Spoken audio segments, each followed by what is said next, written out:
Diesel Den. Brought to you by Honey Badger Motorsports. Well, Jeff. 7.3s. That's what we're talking about today. 7.3 Powerstroke. The infamous, the one and only. Yeah. The biggest cubic inch. Right. Yeah. And something cool about the 7.3s, I guess for both of us, not for everybody, but that's where we started. Both of our first trucks were OBS 7.3s. So it's kind of where we cut our teeth. It was our first hands-on experience with these trucks. And I mean, they're, as much as I've kind of, I guess, grown towards the common rail stuff, they'll always be kind of like the OG to me. Yeah. Of the, I guess you can still consider that the newer platforms because you speak of Powerstroke, Cummins, Duramax. Right. Realistically, I mean, it's one of the starts of those advanced diesels. Yeah, it's the first truck, the 7.3, you know, as you got in with like the 12-valve Cummins and stuff, that was, the beginning of the modern era. Yeah. Kind of what developed what we know now. Obviously still lacking a lot of the technology that we're used to now, but a lot better than some of the stuff we saw them try in the 80s. Yeah. So hitting on the 7.3s, we're on start at the top. Yep. Work our way down, give the people the rundown of the 7.3 and the rundown is all. the rundown is all. Yeah. The rundowns are definitely full. But that's great. I mean, you know, when we talk pros and cons on these engines, there's a lot of pros. The trucks do great. You know, of all of the modern day diesels that we know, the 7.3 is one of few that doesn't have that common catastrophic failure.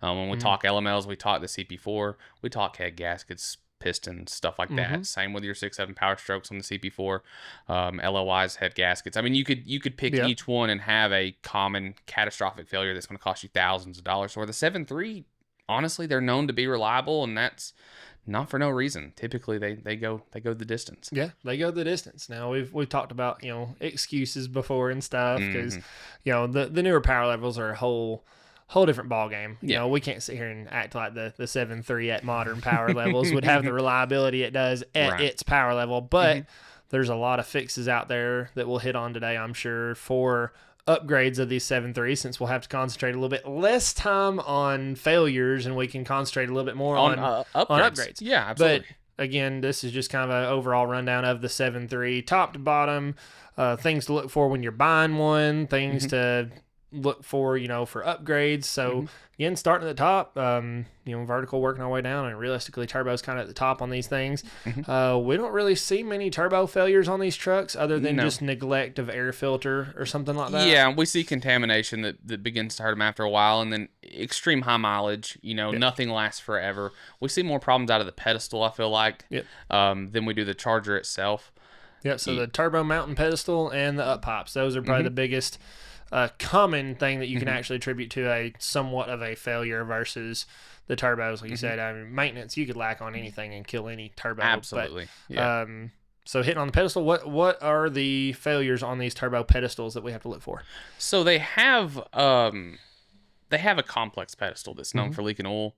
There are fixes for that. You can go to a non-complex pedestal, and that solves a lot of those problems. It's really easy to point out. If you look down in there at the charger, below it on the passenger side, you can see if you've got an oil leak failure there. A lot of people, I feel like, will contribute that oil leak to others. They'll kind of misdiagnose that, and we see that a bunch. Nice thing about it, circling back to just the 7.3 in general, everything about these trucks is kind of cheap. So nothing you really get into when we speak relative to the rest of the diesels is super expensive, and great, simple DIY friendly repairs. So expanding on that complex pedestal, so we got multiple parts of that pedestal. Obviously, that pedestal's job is to mount to the engine block for the turbo to mount to it. It is the pedestal for the turbocharger.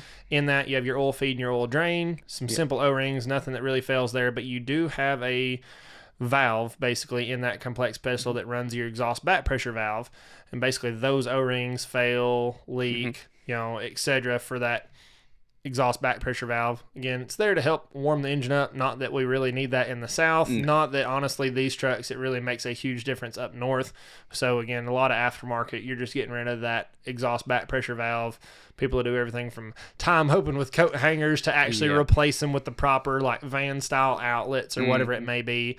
But getting to that non-complex pedestal, as we would call it, gets rid of that oil leak altogether, leading us to those up pipes. So your up pipes coming from your exhaust manifold up to your turbocharger itself. Basically, the factory seal where they all bolt together seems to be an issue. Kind of a, I don't want to say cork, but I guess it's almost a cork style seal, composite style seal. We have problems with the up pipe separating as well. That was a issue in the early ones. A lot of the times you'll start to see leaks there over time, or you may not, but you'll go to pull those up pipes out and they'll just fall into pieces. Yeah, the seal just doesn't grab a hold of that pipe and they leak. So we have all these welded, what we call bellowed. So it's exhaust bellow welded into the up pipes for the aftermarket sets. Bellow just being a flex point. Yeah. For anybody who's not familiar, that just gives things to move, flex, do their thing. That prevents cracking. It's just a reliability thing. Yep. So bellowed up pipes, non-complex pedestal, two of the probably top upgrades for these 7.3s. Yeah, and while you're there, just preventing leaks. Yeah, and while you're there are a lot of great drop-in chargers to upgrade with as well. Yes. We talk about the 7.3, and it obviously has a few things, being non-VGT, being a 2-valve motor, amongst other things. The injection system being pretty primitive, I guess, compared to some of the later model stuff. Going with a slightly bigger charger because I feel like those were a little small from the factory in comparison to what kind of power we now know they can make. Going to a bigger drop-in charger is a great upgrade while you're there. Once again, not super pricey and something you can do in your driveway. A lot of great options out there for that. Some S300 kind of base turbos at this point because they're all non-VGT. They're very simple chargers. They're very reliable. But that leads us, I guess, towards the injection side of things. So quickly before we hit injectors, which would kind of be our next step down, we'll kind of work through this, I guess, in the 3 steps like our injectors are. So injectors on these trucks, they're what we call oil-fired injectors. So there's 3 parts. You got your electronics, your oil, then your fuel. Correct. So if we kind of hit those 3 categories, speaking about injectors and some other components, if we start at the top at the electrical, we start, I guess, back all the way at the computer, basically. So if we want to start with the electrical side of these injectors, we talk about these trucks having an actual engine computer or a PCM because it controls the engine and the trans. We also have an injector computer on these trucks, so 2 different modules. Correct. And then all your wiring all the way down to the injectors themselves. So not that they are super common failures. We do have some computer or injector computer failures, so PCM or IDM failures, as we refer to them, just due to age of these trucks. Yeah, and there were some common issues with water intrusion on the Super Duties as well. Basically, we have an ECU and an IDM because we don't want the ECU to be handling the load required to fire these injectors. So we have an IDM that kind of steps in, and the computer somewhat tells it what to do. It's a lot more knowledgeable than you would think, and it has a lot more control than you would probably initially think for controlling how much to fire, when to fire, stuff like that. But it handles all of that load, and it handles all of the high voltage that goes to these injectors in order to fire them. So that being said, I mean, quick upgrades, if you were there, just quickly touching on these computers, right here in Chattanooga, right where we're based. Diesel Technology of Chattanooga, in our opinion, the best in the business. Those guys are fantastic to deal with. They are experts at the PCMs and IDMs on those trucks. Can sell you stock or modified IDMs that make sure those injectors are firing tip-top shape. Yeah, and to just really quick on them, not only is their product great, but they're awesome people. They're easy to work with. They're always, we've reached out to them just kind of wanting to verify our questions or concerns about maybe a truck we're dealing with. And very quick to answer the phone, very quick to get us up to speed if we feel like we're not on something, or at least sanity check us on stuff. So they're awesome to deal with. If you're ever in a situation where you need one, reach out to those guys. They're awesome. Yeah, we keep their stuff on the shelf too. Yeah, absolutely. It's all easy setup. And they also do PCM and IDM testing. So if you have an issue that you're concerned, you don't want to buy the computer just yet, have them test it, make sure it's all set to go, and kind of move forward from there. Absolutely. So we leave those computers. We touch base on the wiring going towards the injectors. That is not going to say common failure, but with the age we're seeing on these 7.3s, it's something we're starting to see more often. We talk about valve cover gaskets on these trucks actually have the wiring pass through for your injectors, as well as the under valve cover harnesses, so wires soaked in oil, heat over time, etc. There are some points to be made there on all those wiring harnesses as well. Yeah, any of your external harnesses, we have seen 1 or 2 give us problems. They typically don't give trouble unless we see a neglected truck where, like you said, they're oil soaked externally. We see the insulation on them start to fail and stuff like that. The primary problem is the under valve cover harness. We know back in the day there was the 50-cent mod where we had trouble with the connectors on the inside of the valve cover staying plugged up. And then obviously all of those wires, same as the external wires, are subject to oil all the time, and it's the same insulation. So they just don't hold up great over a long period of time. Luckily, circling back once again, super simple fix, something you can do yourself, not incredibly expensive, and pretty easy to diagnose. Just expanding on the 50-cent mod, if people hadn't heard of it, basically where the connector plugs into that valve cover gasket, the retainer, due to heat, age, whatever else, wouldn't hold. So people were actually like cutting quarters and shoving them in there. Let me make it very clear. Do not do the 50-cent mod. It's worked, and people did it back in the day. It's not a good idea. You're just putting a lot of risk there for a harness that's still, even today, not super expensive. Yeah, not that we saw those failures, but you never want to swallow half a quarter or something, so we can't really professionally recommend that. I'm not going to professionally recommend it. Once again, it's worked. I'm not doing it. But speaking again quickly on those 3 fixes, or that one fix, there's kind of 3 different brands really that you're going to see commonly out there. You're going to see Dorman, you're going to see Alliant, and you're going to see the Motorcraft stuff. We know Motorcraft and OE stuff is changing daily on the sourcing of stuff. As of now, it still says Mexico on the product. They seem to fit the best whatsoever out of the group. The Dorman, they've kind of made it a one-piece with the valve cover gasket, which in theory is great, but the wires just never seem to route and hold the way you would want them to. I like it being integrated. I don't think there's ever really a reason to separate the two on the truck. But yes, their cable management from the plug on the inside of the valve cover out to the injectors and to the glow plugs, it's a little subpar. They have these little plastic retainers that are integrated into the valve cover. They don't seem to hold well, and it just feels weird, and you run the risk of pinching a harness when you're bolting the valve cover down. Not my move. I'm still 100% pro Motorcraft on this one. Same thing, Alliant. We like a lot of the Alliant products. They're very good backup versus like part store stuff. But we've seen a few of those that, again, fitment just wasn't what the OE was. Yeah, so we've had some problems with them trying to push pins through the pass-through and stuff like that. And, that being said, we still do run some Alliant pigtails and stuff like that. We like them, but for the under valve cover harness, Ford OE is the move. Absolutely. So, again, that was kind of the electrical side of the injectors. Rare that we actually see the solenoids on the injectors fail, but it does happen, especially with age, anything like that. But we moved to the oil side of these trucks, so kind of the middle part of your injector. When it comes to the oil side of these trucks, we have the high-pressure pump, which is external on these trucks. So if they do have any kind of failures, it's usually pretty obvious because it just pukes the guts right there in the valley of the motor where you can see it. It's not hidden like it is on a 6-liter or anything. Right. So, again, talking about friendliness of ownership and self-work on the truck when you're at home, when you have those kind of failures, usually they're pretty apparent because we get a phone call, hey, this thing just all of a sudden dumped 5 gallons of oil. They knock the back plate off of it, they puke oil out, you have a bunch of shiny pieces in the valley. It's pretty easy to identify. And that, like you said, is the most common failure. And if you watch the 6-liter episode, the idea, how they operate is the same. How they do it physically, very different. Like I said, 6 liters internal, 7.3s right up there at the front of the valley. If you look down right there below your fuel bowl, it's very apparent. And you've got external high-pressure oil lines as well, so you can follow those straight from the heads back to the pump if you're having any trouble. So, like you said, pump is gear drive right there in the valley. If it fails, usually pukes everything externally. The lines, again, are external, so if age is suffering on those, again, there's a ton of aftermarket options for the lines, too. They're external. Other than that, everything's cast into the head. We don't see a lot of problems with those or cracking or anything strange like that. So when we start speaking about injectors in the head, the only really issues we have from that point forward with injectors or anything like that would be the injector sealing surface themselves. So injectors, they have a set of O-rings that seal them into the head, and they also have injector cups below them that are pressed in that separate the coolant from the rest of it. Right. That can have some failures with age now because they were brass cups, so they could crack, get thin, pitting if you weren't running the right coolant, weren't maintaining it. We see that as much. I think we see that more than we do anything else. Anytime we have a failed injector cup, and it's simple to test. Once the injectors are out, we're able to pressure the coolant system, and we can just watch. Just look down at the injector boards, and you'll see if one's leaking. When we pull them, almost always we just see a lot of pitting on the back side of that cup. Not where you're going to see it when you're looking down into the injector board, but that that's what kills them.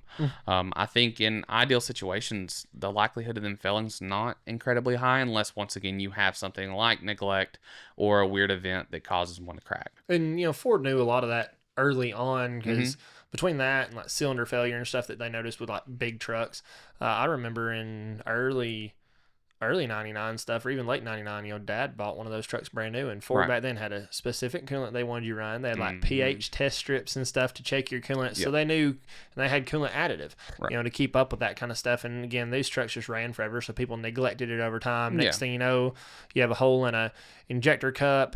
You end up with either fuel in your antifreeze. Again, fuel pressure on those trucks, 55 stock-ish. Right. No different than what you're going to see on any average gas vehicle. So it's very roughly standard lift pump pressure. 55 psi fuel pressure. Again, your injector cup separates your coolant from your fuel. So, if you crack that cup, next thing you know, 55 psi fuel pressure is bleeding over to a 15, 16 pound coolant system. Next thing you know, you got fuel in your coolant.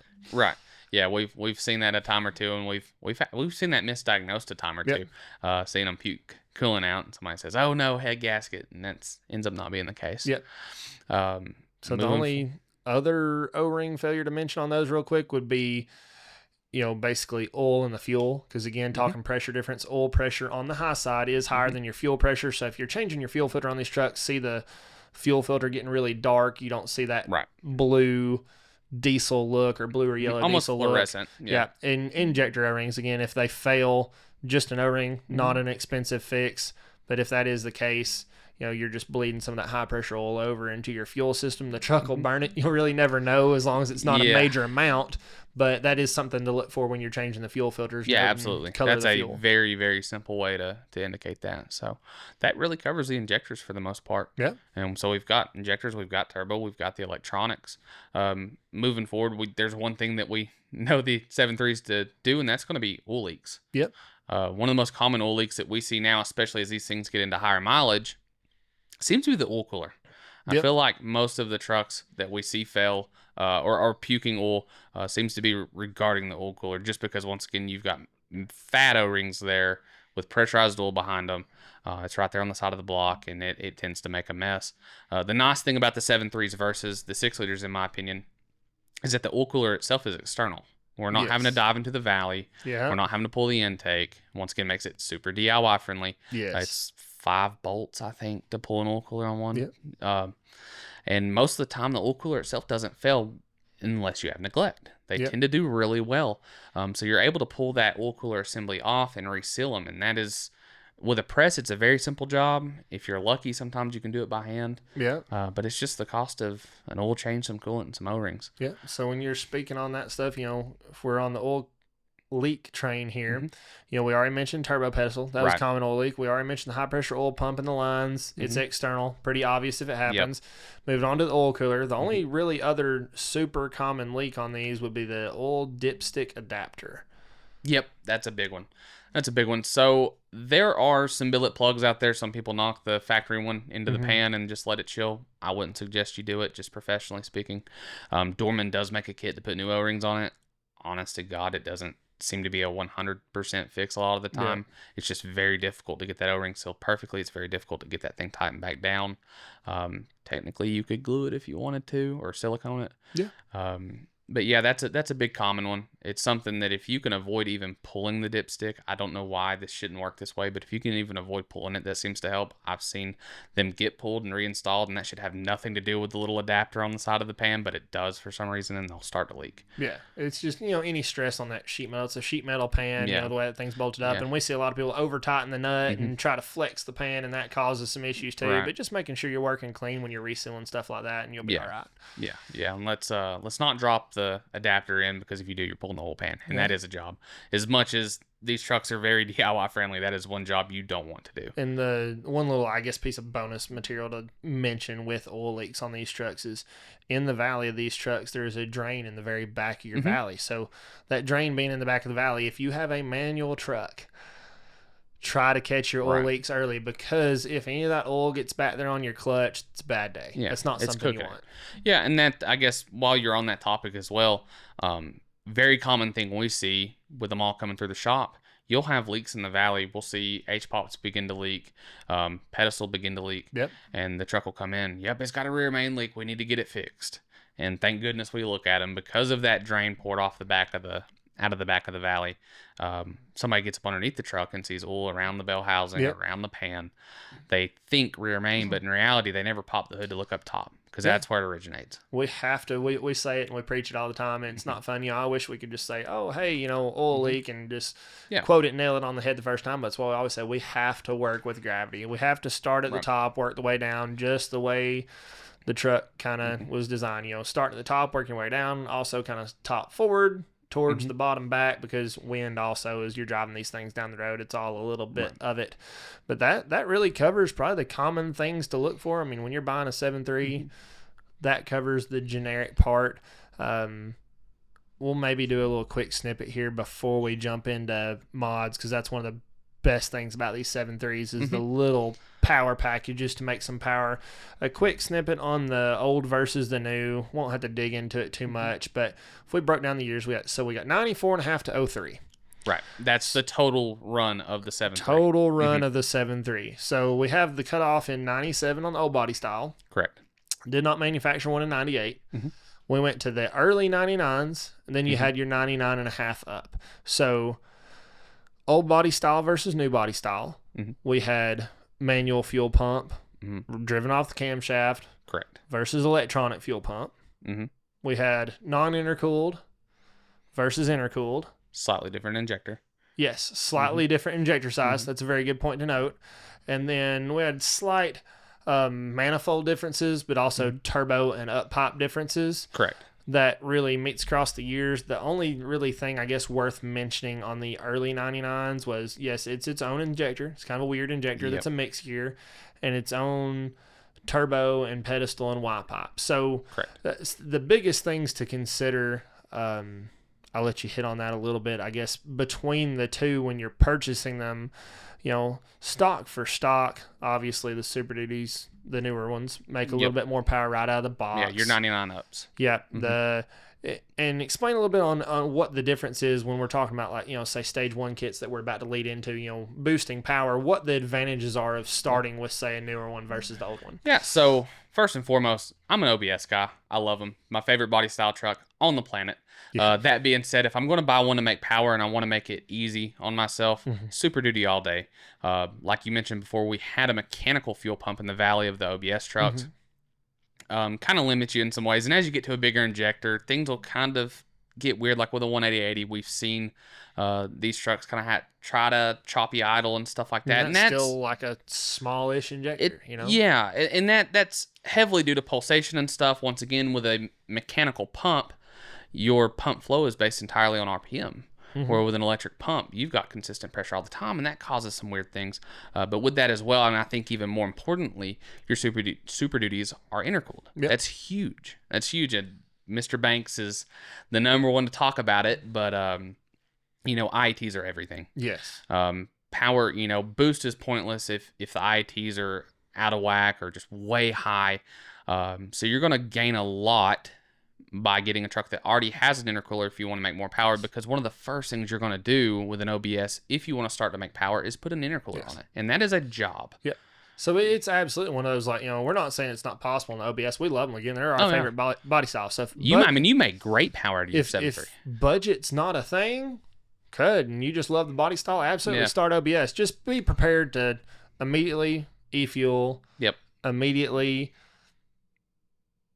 kind of lost my train of thought there. Immediate e-fuel. Immediately intercool. Immediately intercooler. Again, you got some disadvantages on injectors and stuff, which if we're talking stage 1, the disadvantage of injectors is so minor when we're talking about upgrading anyway, that stuff's gone. So if we move into, like, I guess we could say stage 1 kits, whatever, power packages, at this point, there's not a lot of difference, I guess, between like a stage 1 and stage 4, however you want to call it. It's just sizing of your parts to match. But there's great stuff out there. First, shout out to Brian at Jelly Built Performance. When it comes to tuning for this with the Hydra, He's the man. Full force injectors, another big one. KC makes a really solid drop in turbo for these trucks.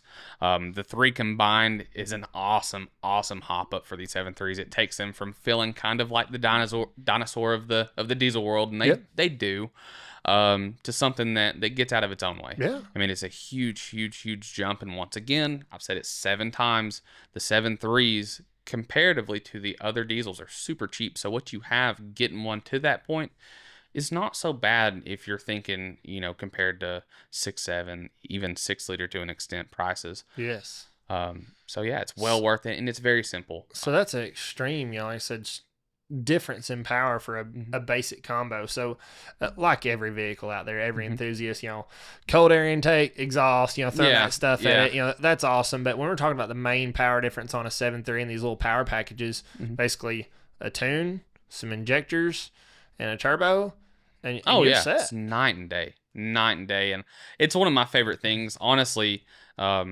As a shop, when we sell these things, I mean, we have a lot of guys come in that have injectors that have finally failed. Keep in mind, these 7.3s, it's very common, if not average, to see them in the high 200,000 miles, if not the low 300,000. Those injectors are finally getting tired.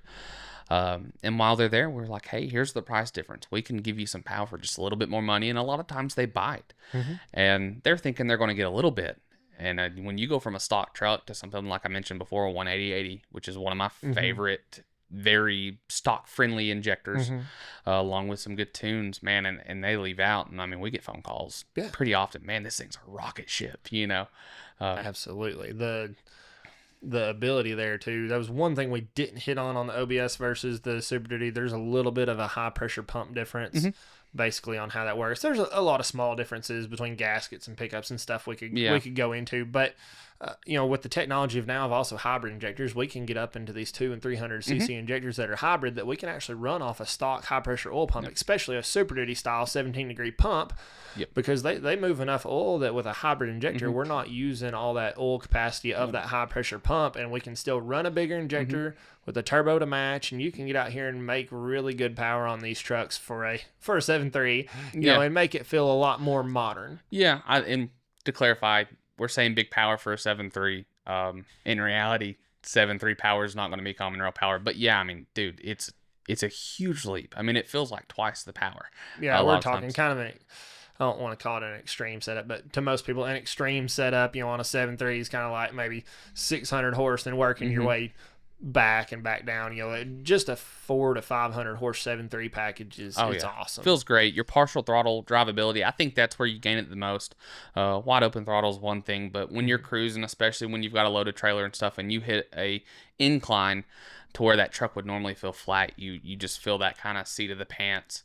It pick up, boost, and keep rolling. Yeah. So we can take these trucks that were making 200 and step you up closer to 400, and just that alone is such a huge upgrade. Again, we can keep it in check where it can still tow. Like quote stage 1 style turbo. Jelly built tunes are still super clean for the truck. I mean, dude, it's very, very, very impressive, especially when like I said, we got into these trucks 10 years ago, 12 years ago.